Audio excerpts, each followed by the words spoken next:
Hey, what's going on, everybody? It's Wilhelm Screamin'. Welcome back to another day in Destiny 2 for some more Destiny 2 news and Into the Light / the Final Shape intel. And today, once again, is Friday, so we have our Friday weekly update.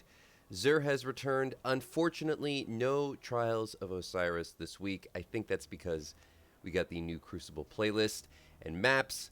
So Bungie's taking a week off as far as Trials is concerned. Most of the time we have Trials on the weeks where we don't have Iron Banner, and of course we had Iron Banner last week, so should be back, but like I said, because of those new maps in the Crucible, I think they're hoping everybody just playtests that a little bit for them. But today, XUR can be found in the Tower Hangar, so we'll give you a rundown on his loot, as well as all the other farms, glitches, cheeses that you can use heading into the weekend if you haven't had a chance to play very much this week. There's a lot of new stuff to the game, so we'll go over all of it.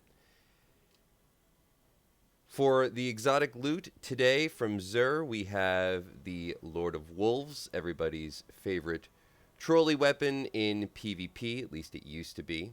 Don't find myself using it that often, but it is essentially a fusion version of a shotgun.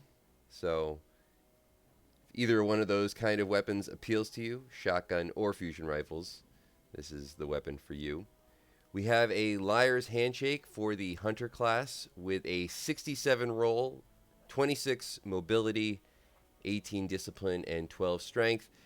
This is an excellent exotic, and this is a very, very good roll. I would say this is a 9 out of 10 roll. Maybe would have liked a little bit in resilience versus discipline, but overall, this is definitely a good pickup and an excellent exotic. As I said, if you like to play on the Hunter and use arc builds, this is my go-to, so definitely pick it up.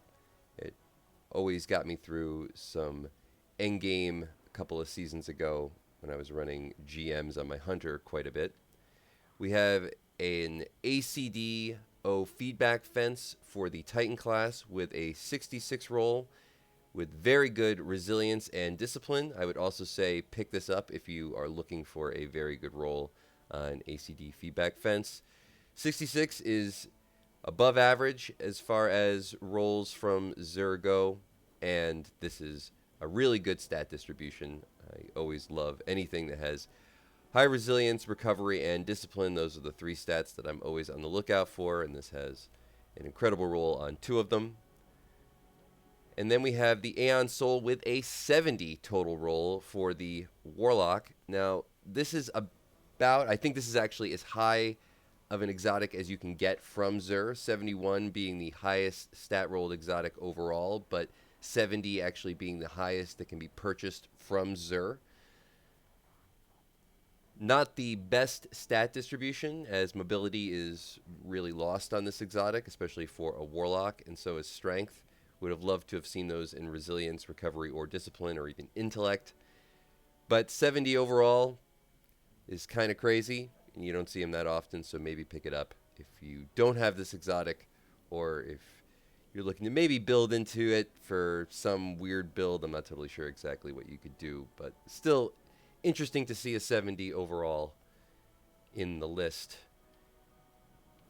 As far as exotic gear this week, I would give XUR definitely a 9 out of 10. This is a great equalizer in PvP, and these two exotics are still in the PvE meta, this one especially, the Liar's Handshake. Feedback Fence, still not bad, and a 70, you just don't see it that often, so for rarity, I give XUR a 9 out of 10 as far as exotic loot goes.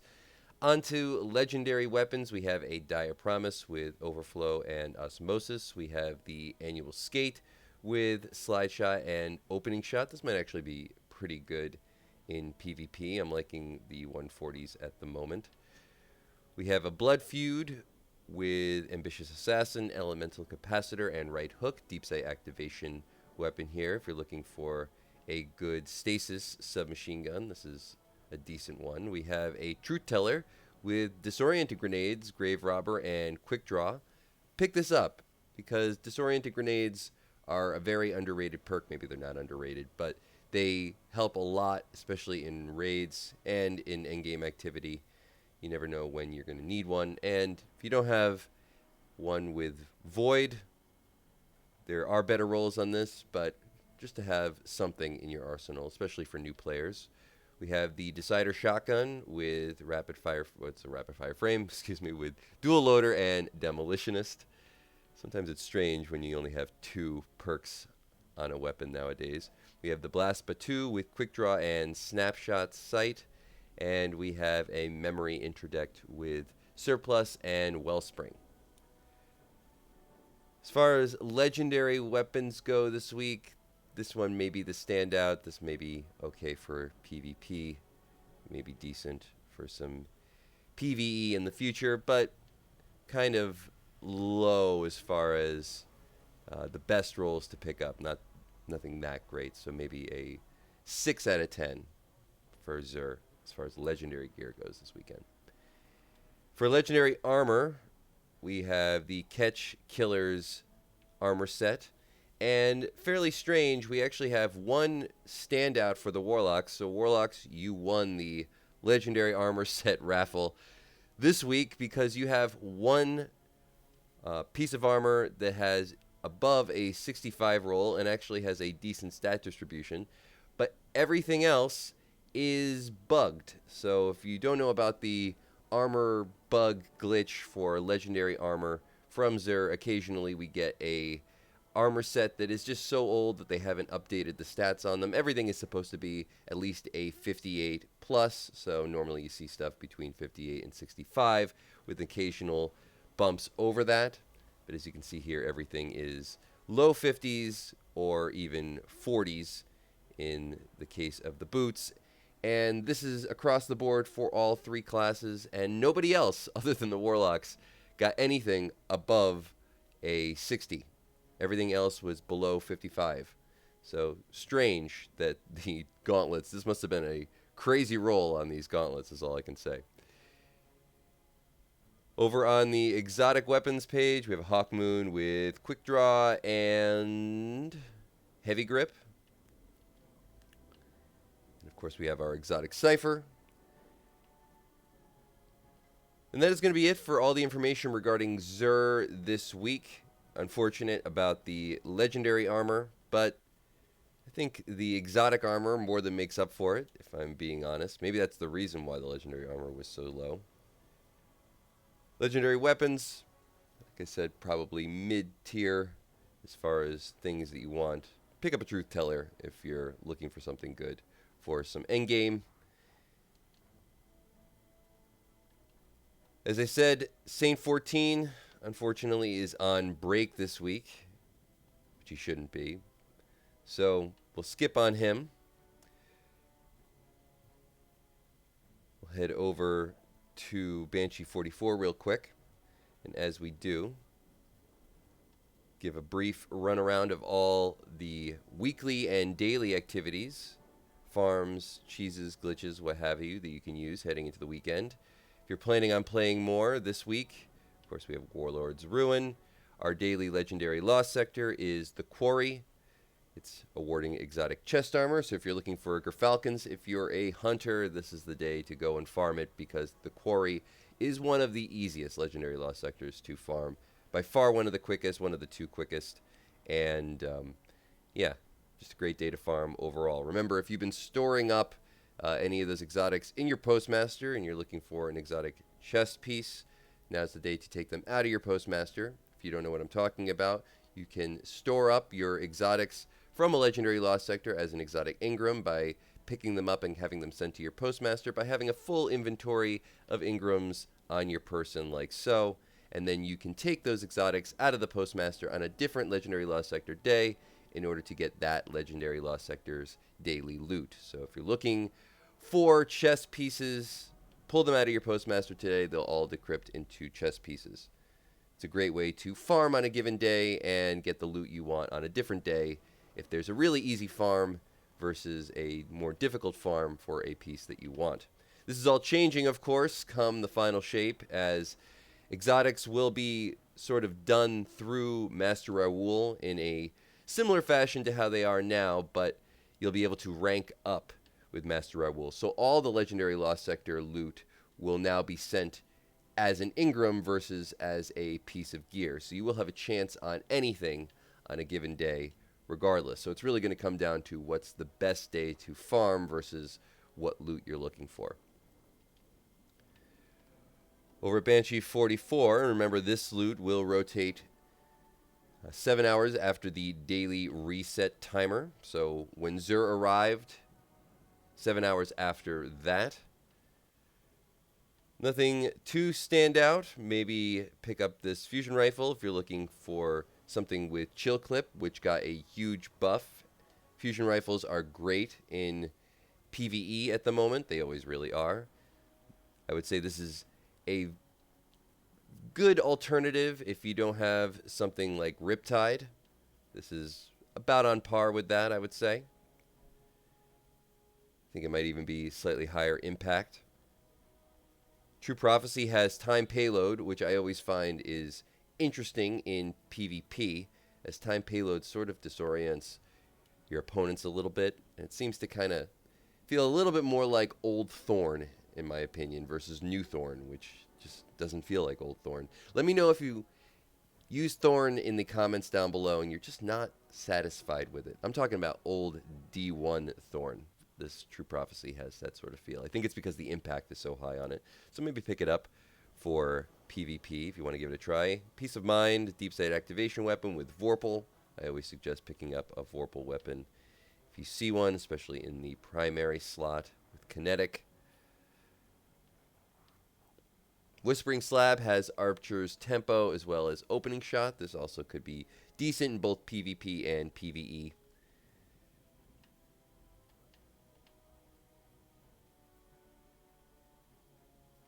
Remember that Pantheon now has the 2 modes for both the 4 raid dungeon as well as the 5 boss raid versus the 4 boss raid.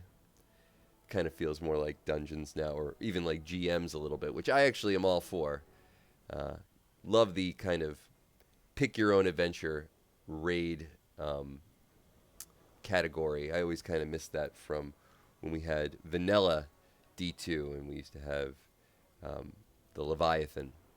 But Oryx Exalted is available now. I should have a video about some more tips, tricks, cheeses for this particular 5 boss raid encounter, as well as some updates on the previous one. So should be out sometime over the weekend. Keep on the lookout for that.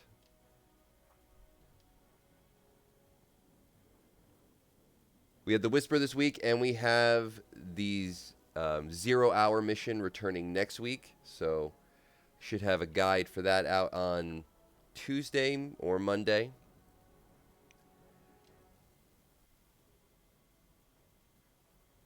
This week's dungeon is the Pit of Heresy. If you're looking to get Xenophage, remember now all the previous DLCs are free to play until June 3rd. So if you don't have Xenophage, even if you don't have the actual content after you acquire the exotic, once you acquire it, you keep it forever. So all those great exotics that you might not have access to, all the seasonal exotics, you're able to get them all now. So that was a huge thing announced this week. I covered it a couple of times. If you want a little bit more information, you can look on my last video. Deepstone Crypt is the rotational raid this week. So if you're looking for 1,000 Voices, but you can also get 1,000 Voices from, not 1,000 Voices, Eyes of Tomorrow. 1,000 Voices is from, or will be available, I think, eventually, but not this week. But you remember, you can get Eyes of Tomorrow not only from Deepstone Crypt, but also from Pantheon.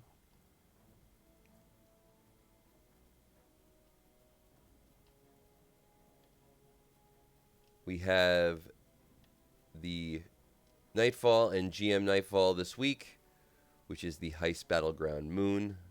Actually, one of the easiest ones to do. I don't like the Heist Battlegrounds that often. You'll never hear me say that they're easy, but this one actually is, just because the boss has an very easy exploit glitch that you can get above the roof and shoot down on them. So if you're looking to farm out a GM this week, now is probably one of the easier times to do it, though I'm not sure anybody really is that interested in this week's reward, which is the bow, whose name I can never pronounce, but I'll show it to you really fast. The Pre-Aztianax 4 Adept? Yeah. I'm not totally sure if this is one of those things that people are chasing. I don't think it really is, but it's available this week in its Adept form. Also, remember to check out all the new Crucible maps. If you haven't yet, some of them are really good. And that is going to be it for all the information in today's video. Hopefully you found something in this video helpful. Please remember to like, comment, and subscribe to the YouTube channel, and turn on the bell to post notifications so you never miss out on any future Destiny 2, Into the Light, or Final Shape content like this. You can also follow me on Instagram or Twitter. They'll be linked in the description box down below. Remember, any of those things also enter you into any future giveaways on this YouTube channel, and we do one every 1,000 subscribers, so you never want to miss out. And when we reach, if we reach 100,000 subscribers on the YouTube channel, we'll be giving away an Xbox Series X or a video card if you play on PC. If you've watched till this point in the video, you can leave a hashtag Into the Light, or hashtag Final Shape, or a hashtag XUR, of course, in the comments section down below for another entry into the next giveaway for this video, or any comment will also enter you into the next giveaway. And once more, I'm Wilhelm Scream. Hopefully everybody has a great weekend, and of course, we will see you next time.